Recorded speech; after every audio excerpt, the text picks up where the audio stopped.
Владимир Семенович Высоцкий. 25 июля 1980 года советский поэт и актер Владимир Высоцкий умер в возрасте всего 42 лет во время Олимпийских игр в Москве, и официальная причина осталась скрыта от публики.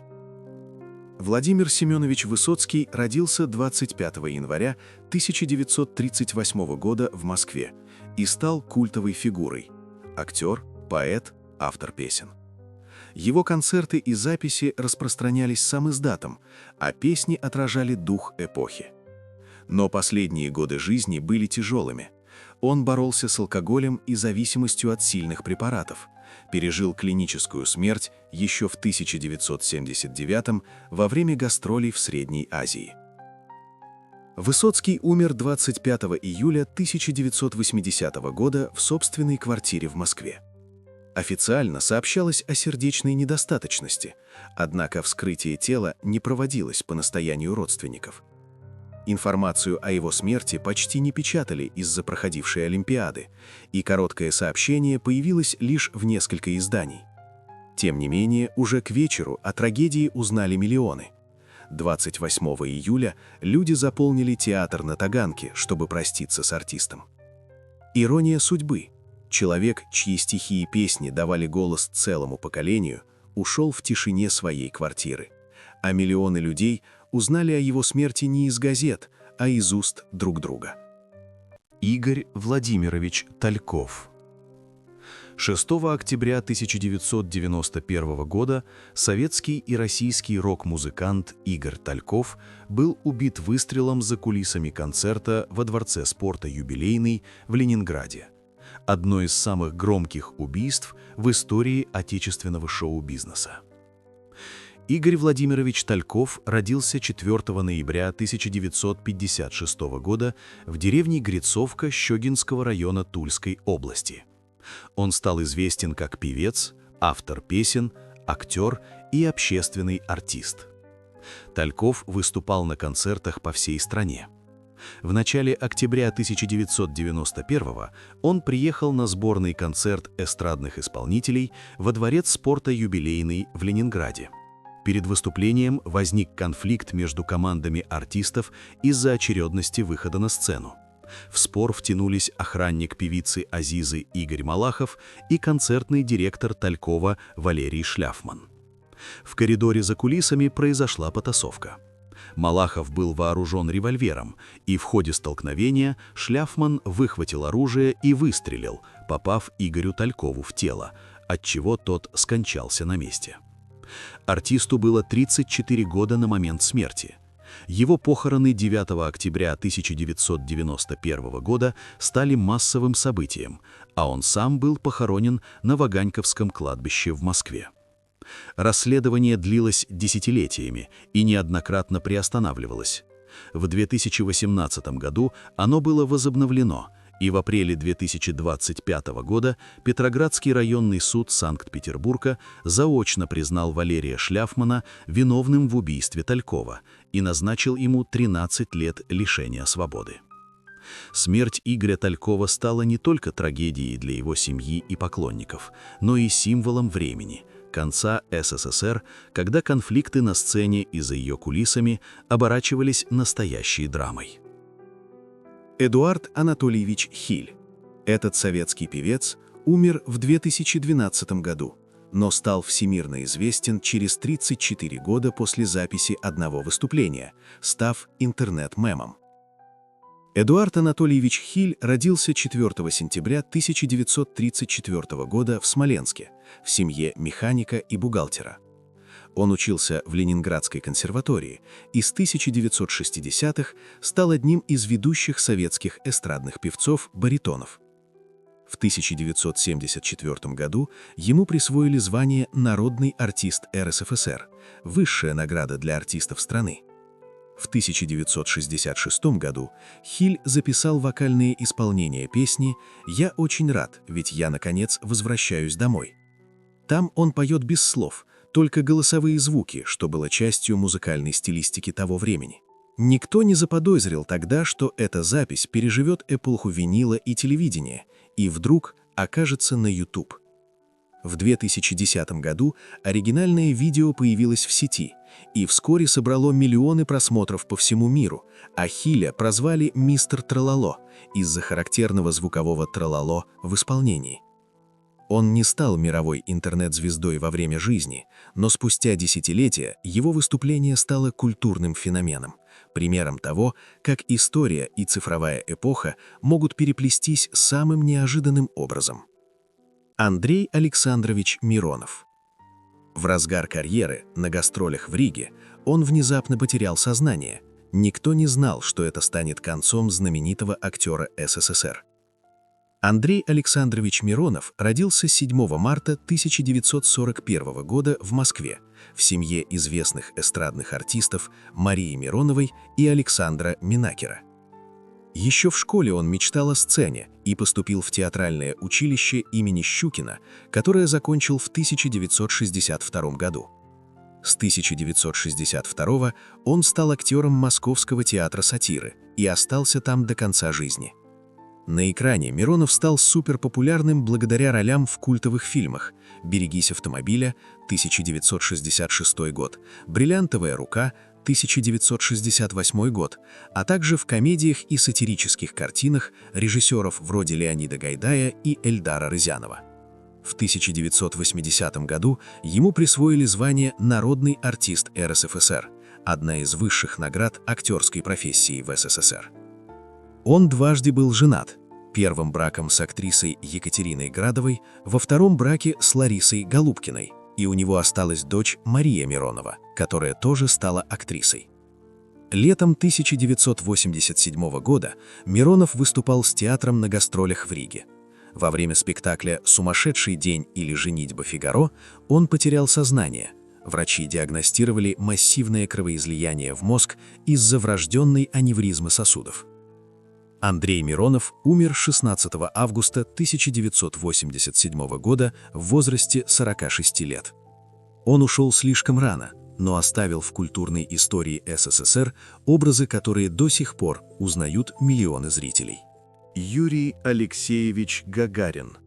В 1961 году он стал первым человеком в космосе, но ровно через 7 лет он погиб не среди звезд, а в крушении тренировочного самолета, всего в 34 года. В весеннее утро 27 марта 1968 года Юрий Алексеевич Гагарин вылетел на стандартном учебно-боевом самолете МиГ-15УТ с авиабазы Чкаловский под Москвой. Он не был один, рядом находился его инструктор, опытный пилот Владимир Серегин.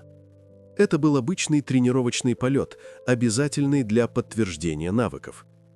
Через несколько минут после взлета Гагарин доложил, что завершил упражнение и запросил возвращение на базу. Но в 10:30 утра связь оборвалась, и самолет исчез с радаров. Вскоре поисковые вертолеты обнаружили разбитый самолет в лесу под деревней Новоселово в Владимирской области. Тела Гагарина и Серегина были частично опознаны на месте. Официальное расследование установило, что самолет вошел в резкий штопор и рухнул на землю. Никаких явных технических отказов не было обнаружено. Через 2 дня после катастрофы состоялись похороны Гагарина и Серегина.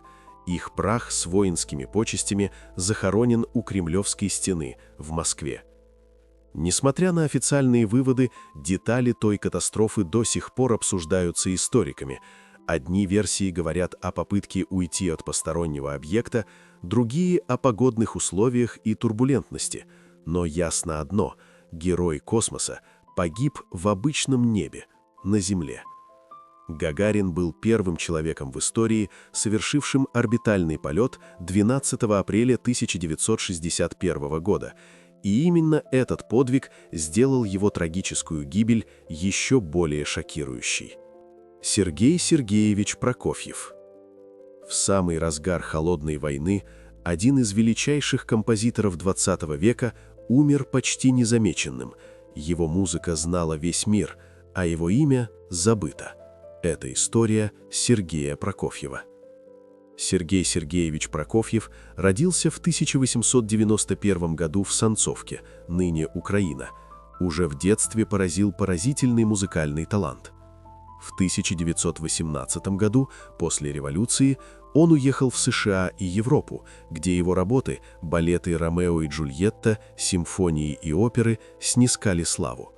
Но в 1936 году Прокофьев вернулся в Советский Союз, несмотря на страх репрессий. Он надеялся, что сможет писать музыку для родной страны. Возвращение оказалось трагичным. Жизнь композитора была тесно связана с политикой. Его друзья и коллеги подвергались репрессиям, а творчество строго контролировалось. В последние годы жизни Прокофьев страдал от болезней сердца и диабета. Он продолжал работать, создавая музыку для театров и кино, но с каждым годом здоровье ухудшалось. Сергей Прокофьев умер 5 марта 1953 года, за 2 дня до смерти Сталина. Его похороны прошли тихо, почти без упоминаний в газетах. Великий композитор ушел, когда весь мир еще не успел понять всю глубину его таланта. Но музыка Прокофьева живет и сегодня. Владимир Владимирович Маяковский.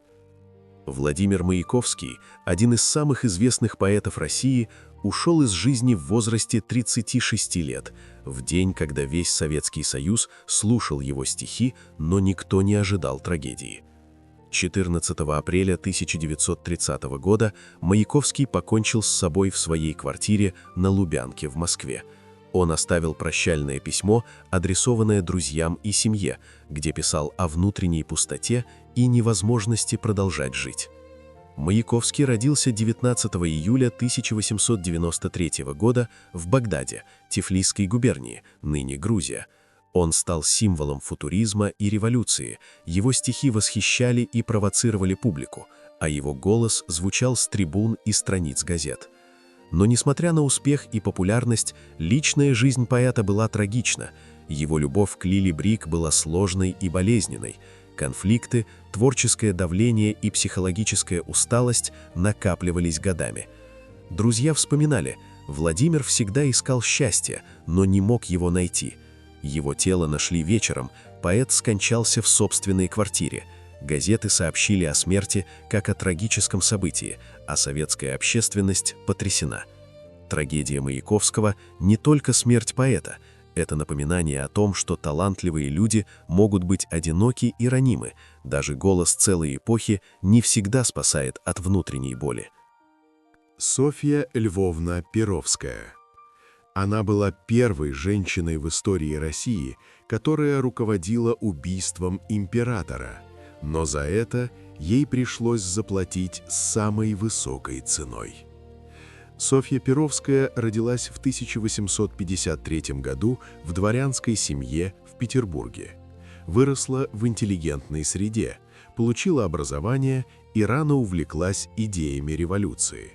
В 1879-1880-х годах она стала членом организации «Народная воля», которая боролась за свержение самодержавия. Перовская не просто участвовала, она стала руководителем группы, ответственной за подготовку покушения на императора Александра II. В марте 1881 года она организовала убийство Александра II. Под командованием Перовской смертельный взрыв на улицах Петербурга положил конец жизни царя. После ареста Перовская и ее соратники были осуждены. Софья Перовская была приговорена к смертной казни и 15 апреля 1881 года казнена через повешение в Петропавловской крепости. Ей было всего 28 лет. Трагедия Перовской в том, что она отдала жизнь за революционную идею, но мир, ради которого она боролась, увидел ее лишь как преступницу. История напоминает, даже великие идеалы могут стоить слишком дорого. Дмитрий Дмитриевич Шостакович. В 1948 году Сталин объявил одного из величайших композиторов России врагом народа. Это был Дмитрий Шостакович. Его музыка спасалась цензурой, а жизнь висела на волоске.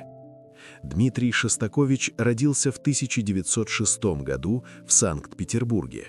В В 1930 году его опера «Нос» уже шокировала публику, а в 1937 году публика впервые услышала его «Пятую симфонию», произведение, которое критики назвали одновременно триумфом и компромиссом перед властью. Но в 1948 году ситуация стала опасной. Советом по делам искусства композиторов и Лаврентием Берией Шостакович был официально осужден за формализм. Его симфонии и квартеты объявили враждебными идеологии СССР. Ему пришлось жить в постоянном страхе, скрывая свои настоящие творческие амбиции. Его личная жизнь также была трагичной.